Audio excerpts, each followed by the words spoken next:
ஒளியேற்றிட வேண்டும். அவர்களுக்கு போதுமான நியாயமான நட்டையீடை வழங்கிட வேண்டும். அங்கே தொடர்ந்து அவர்களுக்கு துண்டிக்கப்படுகிற மின்சாரம், உணவுப் பொருட்கள் போன்றவற்றை வழங்கிட வேண்டும். அடிப்படை கட்டமைப்புகளை மேம்படுத்திட வேண்டும்.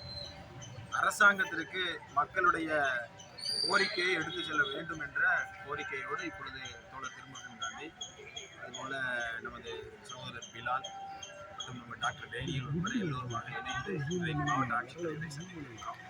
எங்களுடைய தரப்பு என்னவோ, மக்களுடைய தரப்பு என்னவோ, மக்கள் என்ன விரும்புகிறார்களோ அவை எல்லாவற்றையும் மாவட்ட ஆட்சித்தலைவருக்கு அங்கே நேரடியாக நாங்கள் முறையிட்டிருக்கிறோம். மனுவாகவும் அங்கே அளித்திருக்கிறோம். அந்த மக்களை பொறுத்தவரை அங்கிருந்து அவங்க வெளியேற வேண்டும் என்று அவர்களுக்கு விரும்புகிறோம். நிர்பந்திக்கப்பட்டு சில செல்ஃபிகள் எல்லாம் எடுத்து பை பை மாஞ்சோலை என்று போடுவதெல்லாம் பொய்யான ஒன்று. அங்கே இருக்கிற மக்கள் மாஞ்சோலை விட்டு வெளிவருவதற்கு தயாராக இல்லை. அங்கே எடுக்கப்பட்டிருக்கிற அந்த சர்வே புள்ளி விவரங்கள் எல்லாம் அங்கே இருக்கிற சம்பளம் எங்களுக்கு வந்து காணலை என்று 93% பேர் சொல்லியிருக்கிறாங்க. அதே போல் 100க்கு 100% நாங்கள் இங்கிருந்து வெளியேற விரும்பவில்லைன்னு சொல்லியிருக்கிறாங்க. அரசாங்கம் எங்களுக்கு போதுமான எந்த உதவியும் தரலைன்னு சொல்லியிருக்கிறாங்க. எனவே அந்த மக்களுக்கான வாழ்வாதாரத்தை உத்தரவாதப்படுத்த வேண்டிய பொறுப்பு அரசுக்கு இருக்கிறது. மாவட்ட ஆட்சித்தலைவர் அரசினுடைய பிரதிநிதி என்ற அடிப்படையில் மாவட்ட ஆட்சித்தலைவருக்கு இருக்குது. இது எல்லாவற்றையும் நாங்கள் இப்போது அவரிடத்தில் நாங்கள் சுட்டி காட்டியிருக்கிறோம். உயர்நீதிமன்றத்தில் இதுவரைக்கும் எந்த விதமான மனுவும் அஃபிடேவிட்டும் ஃபைல் பண்ணப்படலை. அந்த உத்தரவாதம் உடனடியாக வழங்கப்பட வேண்டும்னு அவர்கிட்ட நாங்கள் சொன்னோம். இல்லை, நாங்கள் வந்து உயர்நீதிமன்றத்தில் பண்ணியிருக்கிறோம், நீதிமன்றத்தின் வழியாக உங்களுக்கு அது தெரியும்னு சொன்னார். நீங்கள் என்னவெல்லாம் அவங்களுக்கான மறுவாழ்வுக்கான திட்டமிடுதல் நீங்கள் பண்ணியிருக்கிறோன்னு நிறைய விஷயங்கள் சொல்லுகிறார். திட்டமிடுதலாக மட்டும்தான் தெரியுது வழியே எதுவும் அங்கே நடைமுறைப்படுத்தப்பட்டதாக தெரியும். இது எல்லாவற்றையும் நீங்கள் மக்களிடத்தில் பேசுங்க. அரசியல் கட்சிகள், மக்கள் நல பிரதிநிதிகளுடைய ஒரு கூட்டத்தை வந்து நீங்கள் கூட்டி அந்த மக்களுக்காக என்னவெல்லாம் அவர்கள் விரும்புகிறார்களோ அவங்க ரொம்ப அச்சப்படுறாங்க. அவர்கள் படிப்பறி தலைமுறைகளாக எதிர்காலம் என்னவென்றே அவருக்கு தெரியாத நிலையில அதையெல்லாம் சொல்லுவதற்கு ஒரு வாய்ப்பை ஏற்படுத்துங்கள்னு நாங்கள் வந்து அவருக்கு சொல்லி காட்டோம். இப்போ எல்லாவற்றையும் அவர் கேட்டிருக்கிறார். அரசாங்கத்தினுடைய தரப்புல எடுத்து செல்வதாக சொல்லியிருக்கிறார். என்னவா இருந்தாலும் இதுவரைக்கும் அதற்கான ரிசல்ட் இல்லை. நேற்று நைட்டு நாங்கள் பொதுக்கூட்டத்தில் அறிவிச்சதுக்கு பின்னால தான் அவருக்கு கரண்ட் வந்துட்டு போயிட்டாங்க. தோழர் சொன்ன மாதிரி அவர்களால் மின்சாரம் வழங்க முடியும், எல்லாவற்றையும் வழங்க முடியும். நீதிமன்றத்திற்கு அந்த நிறுவனத்திற்கு சாதகமாக இல்லாமல் மக்களுக்கு சாதகமாக இருப்பதற்காக வேண்டி மக்கள் பிரதிநிதியால் நாங்கள் வந்து அதுக்கான போராட்டத்தை நடத்தியிருக்கோம்.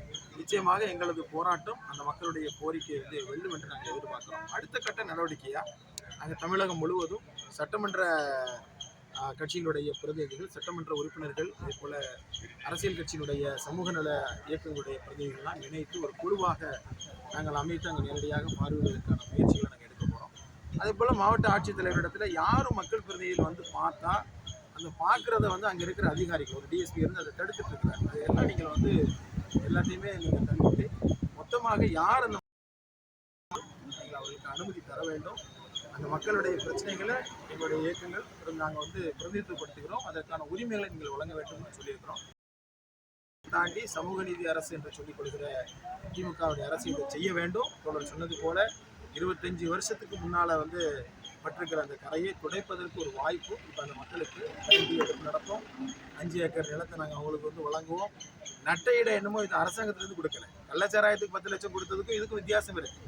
கள்ளச்சாராய இறப்புக்கு 10 லட்சம் கொடுத்தாங்கன்னா அது அரசாங்கத்தினுடைய பணம். இது கோடிக்கணக்கில் உண்டு கொளிக்கிற நம்முடைய ரத்தத்தையும் வேர்வையும் சிந்தி அந்த மாஞ்சோலையை வந்து உருவாக்கி இருக்கிற, அதிலிருந்து கோடிக்கணக்கில் சம்பாதிக்கிற ஒரு நிறுவனம் இன்றைக்கு வந்து நம்முடைய எல்லா உழைப்பையும் சுரண்டுறதுக்கு ஒரு அரசு அனுமதிக்கூடாது. எனவே அரசு அவரிடத்திலிருந்து பிடுங்கி உத்தரவிட்டு நீ இவ்வளவு கொடுக்கணியா இந்த மக்களுக்கு என்று சொல்லி தாராளமாக ஏராளமாக எவ்வளவு கொடுத்தாலும் தகும், கோடிகள் கொடுத்தாலும் தகும் என்கின்ற தன்னுடைய உழைப்பையும் வாழ்வையும் அர்ப்பணித்திருக்கிற அந்த தொழிலாளர்களுக்கு அரசாங்கம் மக்களின் சார்பாக நின்று தங்களுக்கான எல்லா விதமான அந்த நிவாரணத்தையும் பெற்றுக் கொடுக்க வேண்டும். இந்த போராட்டத்தில் நாங்கள் ஒரு பொழுது ஓய்வு போறதில்லை. இந்த கோரிக்கை வெல்லும் வரை என்னவெல்லாம் ஜனநாயக அறவழி அடிப்படையில் எங்களால் செயல்படுத்த முடியுமோ அவை அத்தனையும் அந்த மாஞ்சோலை மக்களுக்காக நாங்கள் செயல்படுத்துவோம் என்பதை வந்து இந்த தருணத்தில் உறுதியாக சொல்வதற்காகத்தான் நேற்று அறிவித்தோம். இன்றைக்கு நாங்கள் நடந்துட்டு இருக்கோம். அடுத்தடுத்த கட்டங்களை நோக்கி நாங்கள் வந்து சமூக நீதியை பற்றி பேசக்கூடிய அரசு வந்து நிலம் இல்லாதவர்களுக்கான நிலப்படங்கள்